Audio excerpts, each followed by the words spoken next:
finally, I want to address the issue I know many of you want to talk about, the bathroom safety bill. There have been a lot of claims made about what this law does and why the General Assembly passed it.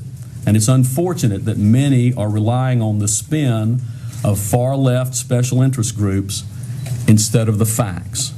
To clarify, here is what the law does. First, it ensures that elementary, middle, and high school children do not have to share bathrooms, showers, and locker rooms with the opposite sex.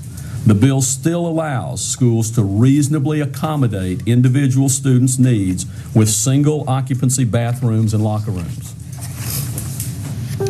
Next, it applies the same common sense rule to public buildings throughout North Carolina. It gives private businesses the freedom to make their own decisions regarding how to set up bathrooms and locker rooms. This means local governments cannot mandate that businesses accept men into women's bathrooms and locker rooms.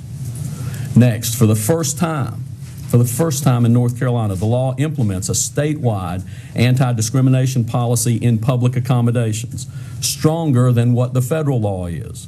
In most places in our state, it essentially preserves what was the previous status quo.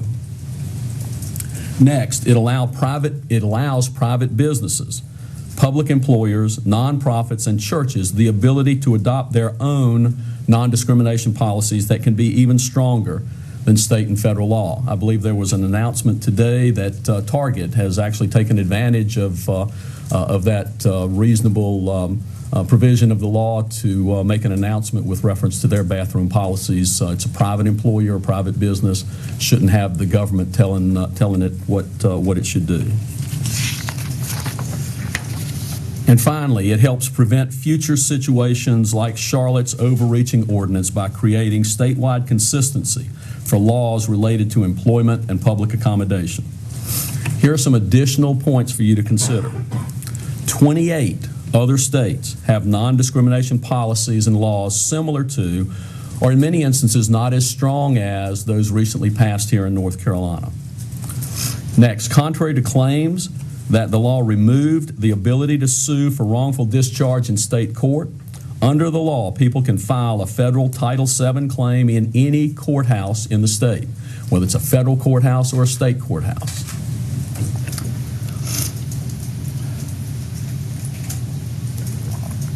Next, there are several documented instances where men have dressed up like women or used policies similar to Charlotte's bathroom ordinance to gain access to women's bathrooms and changing rooms and spy on women and little girls. My office will be happy to provide you a list of media accounts. If you're signed up to our Facebook page, I'm sure you've seen many of those over the past couple of weeks. Additionally, we reviewed the FBI's most recent data available on their website for hate crimes across North Carolina. In 2014, there were 0 crimes reported anywhere in our state based on gender identity. It seems the Charlotte ordinance was a solution in search of a problem. With regard to yesterday's Fourth Circuit Court decision, that case has been sent back to a lower court for trial. So while the decision is troubling, it is not the last word on this issue. It's not even the last word in that case.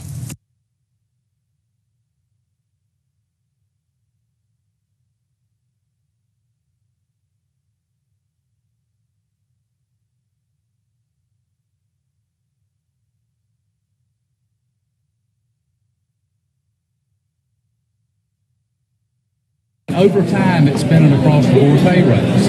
And I know in my business, and I think in any business, and I think in state government, over time, salaries need to be adjusted, and because some of those positions become very hard to fill. And I truly believe some positions over time become overpaid positions. So I think what the government has been trying to do, and I think the Senate agrees, is to try to adjust some of these salaries throughout the state government to where they kind of match the market.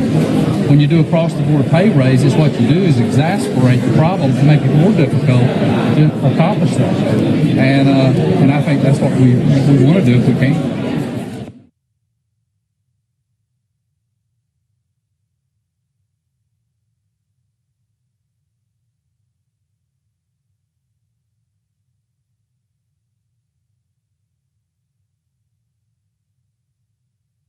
Look at the governor's recommendation and the structure of that and the available resources and our needs and balance those out. We certainly have an existing budget, so these are in addition to the budget that is already in place. And I think the major piece that was discussed today was compensation, the level of compensation and how that's structured. On the pay piece, though, obviously was a hot topic today. Do you see any potential to go beyond what the governor's proposed in terms of, in some of these situations, full permanent raises versus the bonuses that are in the governor's plan? We are going to have to take a detailed look at what the governor's proposed. We haven't had an opportunity at this point to take a look at all the details of what's proposed and how he is allocating those funds.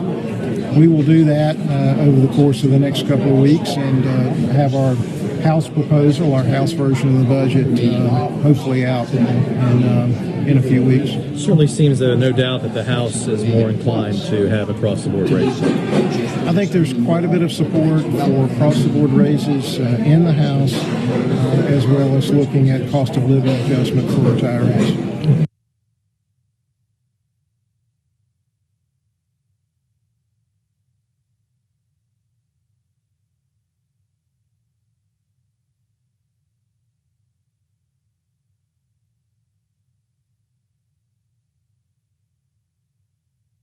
Well, I think what Senator Apodaca was saying is this is an issue that a lot of people across the state have had comments on, as we know, and sometimes let's let the people decide, and I think that's the point he was trying to make.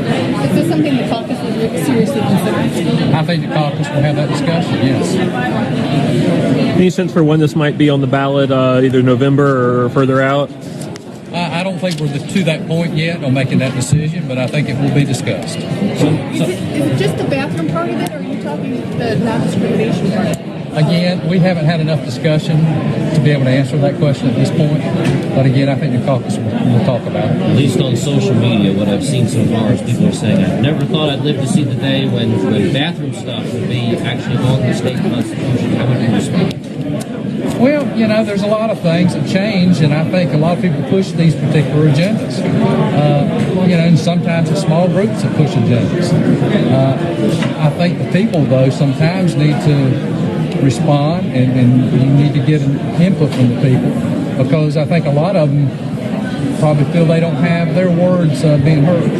So this is a way for people to respond to that.